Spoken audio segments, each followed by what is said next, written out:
बीरबल एक ईमानदार तथा धर्मप्रिय व्यक्ति था।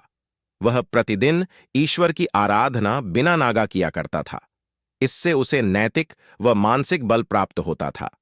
वह अक्सर कहा करता था कि ईश्वर जो कुछ भी करता है मनुष्य के भले के लिए ही करता है।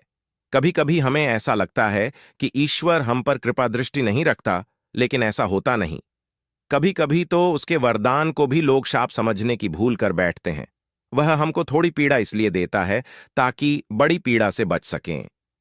एक दरबारी को बीरबल की ऐसी बातें पसंद न आती थीं। एक दिन वही दरबारी दरबार में बीरबल को संबोधित करता हुआ बोला, देखो, ईश्वर ने मेरे साथ क्या किया। कल शाम को जब मैं जानवरों के लिए चारा काट रहा था तो अचानक मेरी छोटी उंगली कट गई। क्या अब भी तुम यही कहोगे कि ईश्वर ने मेरे लिए यह अच्छा किया है? तो कुछ देर चुप रहने के बाद बोला बीरबल, मेरा अब भी यही विश्वास है, क्योंकि ईश्वर जो कुछ भी करता है मनुष्य के भले के लिए ही करता है। सुनकर वह दरबारी नाराज हो गया कि मेरी तो उंगली कट गई और बीरबल को इसमें भी अच्छाई नजर आ रही है। मेरी पीड़ा तो जैसे कुछ भी नहीं।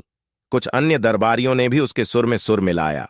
तभी बीच में हस्तक्षेप करते हुए बादशाह अकबर बोले, बीरबल, हम भी अल्लाह पर भरोसा रखते हैं, लेकिन यहां तुम्हारी बात से सहमत नहीं। इस दरबारी के मामले में ऐसी कोई बात नहीं दिखाई देती जिसके लिए उसकी तारीफ की जाए। बीरबल मुस्कुराता हुआ बोला, ठीक है, जहां अपना समय ही बताएगा। अब 3 महीने बीत चुके थे।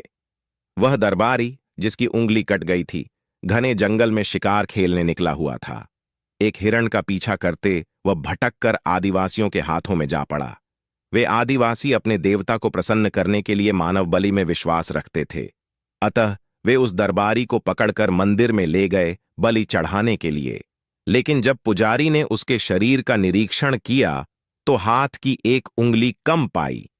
नहीं, इस आदमी की बलि नहीं दी जा सकती। मंदिर का पुजारी बोला, यदि 9 उंगलियों वाले इस आदमी को बलि चढ़ा दिया गया तो हमारे देवता बजाय प्रसन्न होने के क्रोधित हो जाएंगे। अधूरी बलि उन्हें पसंद नहीं। हमें महामारियों, बाढ़ या सूखे का प्रकोप झेलना पड़ सकता है, इसलिए इसे छोड़ देना ही ठीक होगा।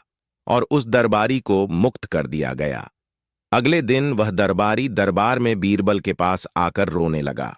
तभी बादशाह भी दरबार में आ पहुंचे और उस दरबारी को बीरबल के सामने रोता देखकर हैरान रह गए। तुम्हें क्या हुआ, रो क्यों रहे हो? अकबर ने सवाल किया। जवाब में उस दरबारी ने अपनी आप बीती विस्तार से कह सुनाई। वह बोला, अब मुझे विश्वास हो गया है कि ईश्वर जो कुछ भी करता है मनुष्य के भले के लिए ही करता है। यदि मेरी उंगली न कटी होती तो निश्चित ही आदिवासी मेरी बलि चढ़ा देते। इसीलिए मैं रो रहा हूं, लेकिन ये आंसू खुशी के हैं। मैं खुश हूं क्योंकि मैं जिंदा हूं। बीरबल के ईश्वर पर विश्वास को संदेह की दृष्टि से देखना मेरी भूल थी।